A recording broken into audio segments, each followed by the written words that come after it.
Hey guys, before we get into the episode, I want to share a quick podcast trailer from a friend of mine, a new friend of mine, Scott Sigler. If you enjoy Another World Audiobooks, I think you're going to enjoy this, so check it out. Part Stephen King, part Chuck Palahniuk, Infected blends science fiction and horror into a pulpy masterpiece of action, terror, and suspense. James Rollins, New York Times bestselling author of The Judas Strain and Black Order. The Infected trilogy is an unabridged 3-season audio fiction series from #1 New York Times bestselling novelist Scott Sigler. Powerfully written, an unforgettable central character. Dallas Morning News. Infected is one hell of an exhilarating ride. Joe R. Lansdale, World Horror Convention Grandmaster and author of Bubba Hotep and Hap and Leonard. All 88 episodes, 53 hours of horror, are free and available now wherever you listen to podcasts. Sigler is the Richard Matheson of the 21st century. Infected is a flawless, thinking person's thriller. Jonathan Mayberry, Bram Stoker award-winning author of V-Wars and the Joe Ledger series.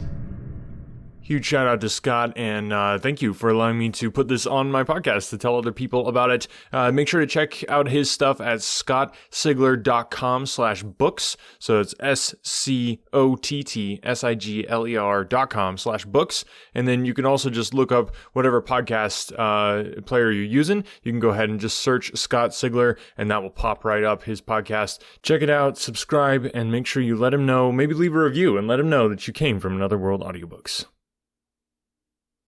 Welcome back to Another World Audiobooks. So happy to have you here. I would just like to start by saying that I think we should start saying Pince-Nez instead of glasses, and people should wear those more often. You don't see Pince-Nez around very often these days, but it's a pretty fancy thing, and I think we should bring it back.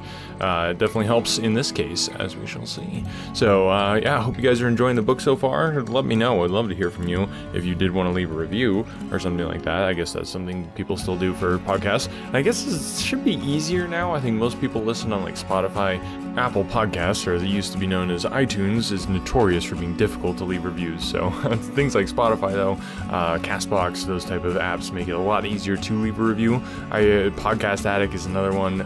So whatever podcast player you're using, you could leave a review, and I don't get notified when people leave a review. So if you do leave a review, I would love to give you a huge shout out on the show, and just say thank you. So if you want to maybe send a screenshot of it to on social media, Another World Audiobooks, or anotherworldaudiobooks@gmail.com, and I would love to give you a shout out and say thank you for leaving a review.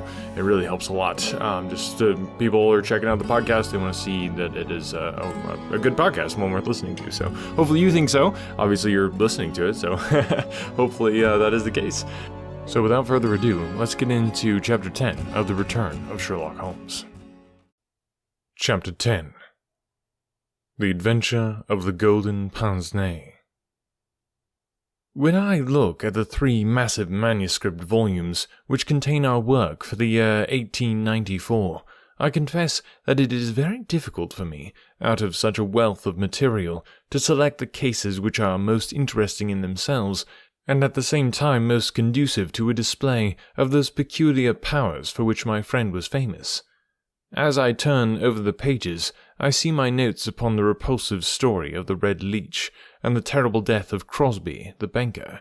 Here also I find an account of the Addleton tragedy, and the singular contents of the ancient British barrow. The famous Smith-Mortimer succession case comes also within this period, and so does the tracking and arrest of Hurrett, the boulevard assassin, an exploit which won for Holmes an autographed letter of thanks from the French President and the Order of the Legion of Honor.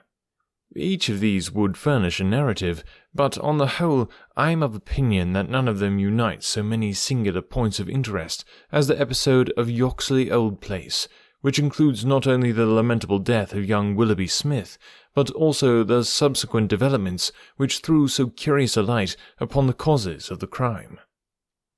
It was a wild, tempestuous night towards the close of November. Holmes and I sat together in silence all the evening, he engaged with a powerful lens, deciphering the remains of the original inscription upon a palimpsest, I deep in a recent treatise upon surgery. Outside the wind howled down Baker Street, while the rain beat fiercely against the windows. It was strange there, in the very depths of the town, with 10 miles of man's handiwork on every side of us, to feel the iron grip of nature, and to be conscious that, to the huge elemental forces, all London was no more than the molehills that dot the fields. I walked to the window and looked out on the deserted street. The occasional lamps gleamed on the expanse of muddy road and shining pavement. A single cab was splashing its way from the Oxford Street end. "Well, Watson, it's as well we have not to turn out tonight," said Holmes, laying aside his lens and rolling up the palimpsest. "I've done enough for one sitting. It is trying work for the eyes. So far as I can make out, it is nothing more exciting than an abbey's account dating from the second half of the 15th century. Hello, hello, hello. What's this?" Amid the droning of the wind, there had come the stamping of a horse's hooves and the long grind of a wheel as it rasped against the curb. The cab which I had seen had pulled up at the door. "What can he want?" I ejaculated as a man stepped out of it. "Want? He wants us. And we, my poor Watson, want overcoats and cravats and galoshes, and every aid that man ever invented to fight off the weather. Wait a bit, though. There's the cab off again. There's hope yet. He'd have kept it if he wanted us to come. Run down, my dear fellow, and open the door, for all virtuous folk have been long in bed." When the light of the hall lamp fell upon our midnight visitor, I had no difficulty in recognizing him. It was young Stanley Hopkins, a promising detective, in whose career Holmes had several times shown a very practical interest. "Is he in?" he asked eagerly. "Come up, my dear sir," said Holmes' voice from above. "I hope you have no designs upon us on such a night as this." The detective mounted the stairs, and our lamp gleamed upon his shining waterproof.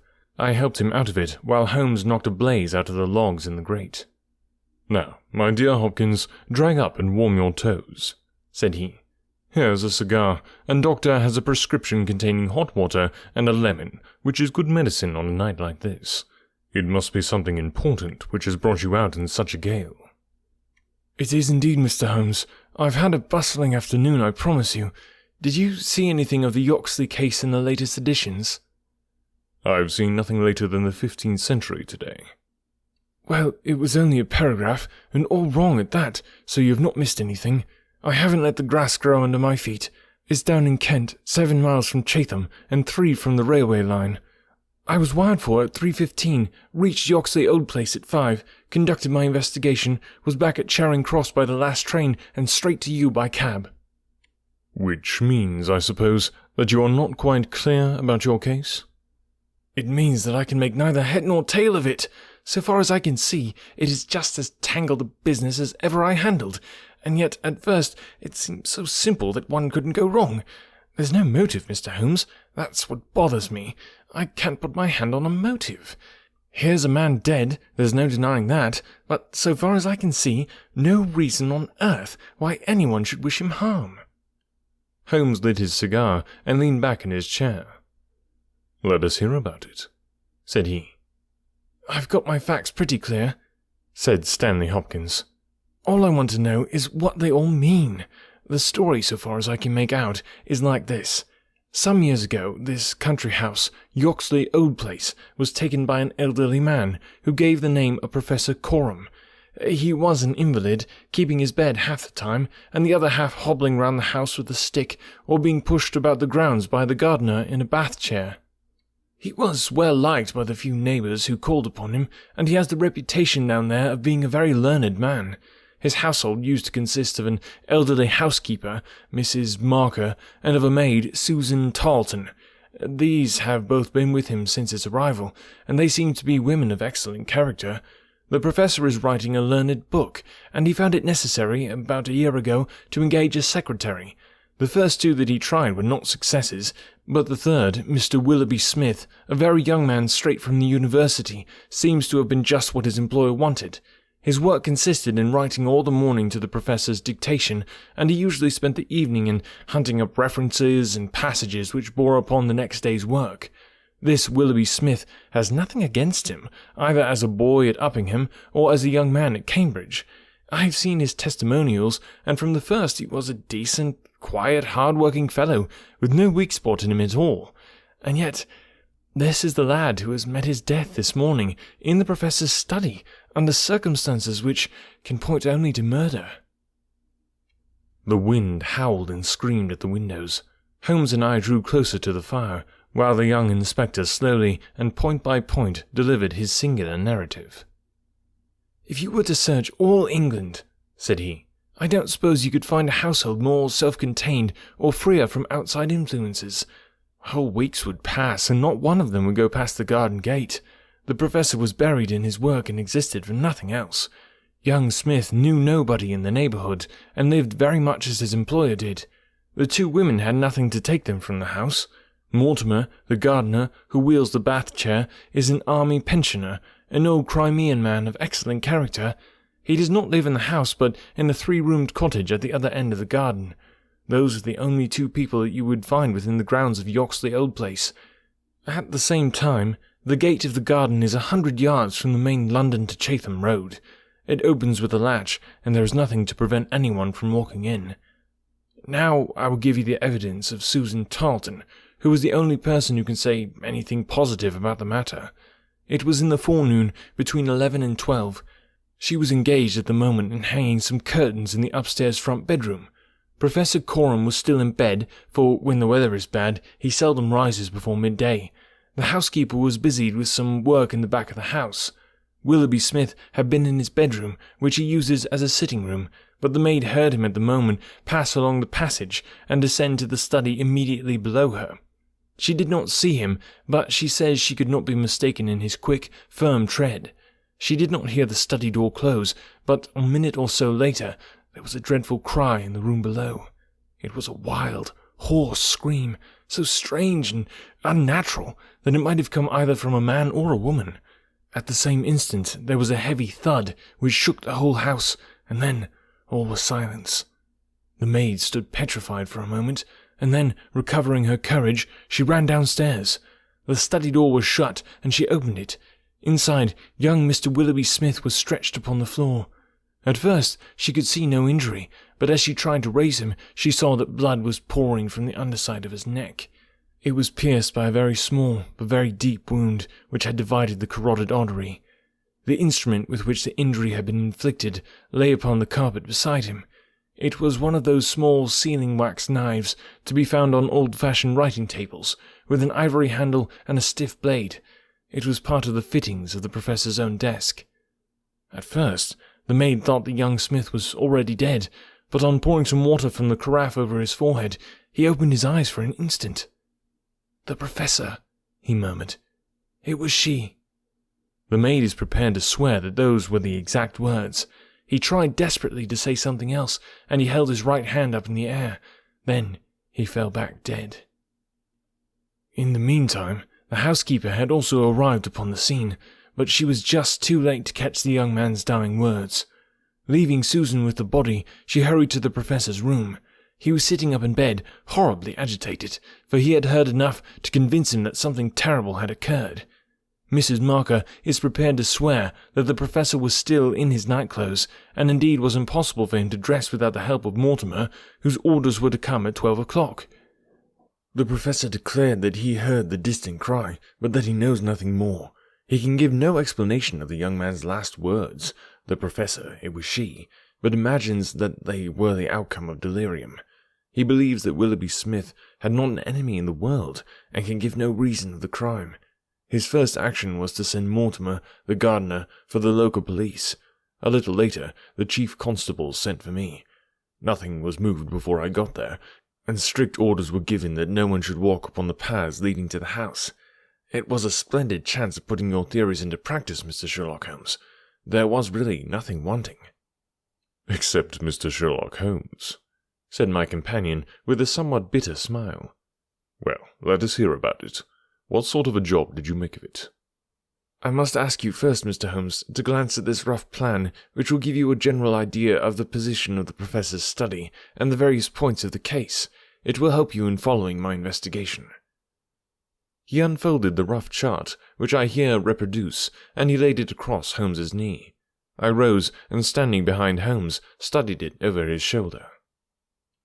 "It is very rough, of course, and it only deals with the points which seem to me to be essential. All the rest you will see later for yourself. Now, first of all, presuming that the assassin entered the house, how did he or she come in? Undoubtedly by the garden path and the back door, for which there is direct access to the study. Any other way would have been exceedingly complicated. The escape must have been made along that line, for of the two other exits from the room, one was blocked by Susan as she ran downstairs, and the other leads straight to the professor's bedroom. I therefore directed my attention at once to the garden path, which was saturated with recent rain, and would certainly show any footmarks. My examination showed that I was dealing with a cautious and expert criminal. No footmarks were to be found on the path. There could be no question, however, that someone had passed along the grass border which lines the path, and he had done so in order to avoid leaving a track. I could not find anything in the nature of a distinct impression, but the grass was trodden down, and someone had undoubtedly passed. It could only have been the murderer, since neither the gardener nor anyone else had been there that morning, and the rain had only begun during the night. "One moment," said Holmes. "Where does this path lead to?" "To the road." "How long is it?" 100 yards or so." "At the point where the path crosses the gate, you could surely pick up the tracks?" "Unfortunately, the path was tiled at that point." "Well, on the road itself?" "No, it was all trodden into mire." "Tut, tut. Well then, these tracks upon the grass, were they coming or going?" "It is impossible to say. There was never any outline." "A large foot or small?" "You could not distinguish." Holmes gave an ejaculation of impatience. "It has been pouring rain and blowing a hurricane ever since," said he. "It will be harder to read now than that palimpsest. Well, well, it can't be helped. What did you do, Hopkins, after you had made certain of nothing?" "I think I had made certain of a good deal, Mr. Holmes. I knew that someone had entered the house cautiously from without. I next examined the corridor. It is lined with coconut matting, and had taken no impression of any kind. This brought me into the study itself. It is a scantily furnished room. The main article is a large writing table with a fixed bureau. This bureau consists of a double column of drawers, with a central small cupboard between them. The drawers were open, the cupboard locked. The drawers, it seemed, were always open, and nothing of value was kept in them. There were some papers of importance in the cupboard, but there were no signs that this had been tampered with, and the professor assures me that nothing was missing. It is certain that no robbery was committed. I come now to the body of the young man. It was found near the bureau, and just to the left of it, as marked upon that chart. The stab was on the right side of the neck, and from just behind forward, so that it is almost impossible that it could have been self-inflicted." "Unless he fell upon the knife," said Holmes. "Exactly. The idea crossed my mind, but we found the knife some feet away from the body, so that seems impossible. Then, of course, there are the man's own dying words. And finally, there was this very important piece of evidence which was found clasped in the dead man's right hand." From his pocket, Stanley Hopkins drew a small paper packet. He unfolded it and disclosed a golden pince-nez, with 2 broken ends of black silk cord dangling from the end of it. "Willoughby Smith had excellent sight," he added. "There can be no question that this was snatched from the face or the person of the assassin." Holmes took the glasses into his hand and examined them with the utmost attention and interest. He held them on his nose, endeavoured to read through them, went to the window and stared up the street with them, looking at them most minutely in the full light of the lamp, and finally, with a chuckle, seated himself at the table and wrote a few lines upon a sheet of paper, which he tossed across to Stanley Hopkins. "That's the best I can do for you," said he. "It may prove to be of some use." The astonished detective read the note aloud. It ran as follows. "Wanted, a woman of good address, attired like a lady. She has a remarkably thick nose, with eyes which are set close upon either side of it.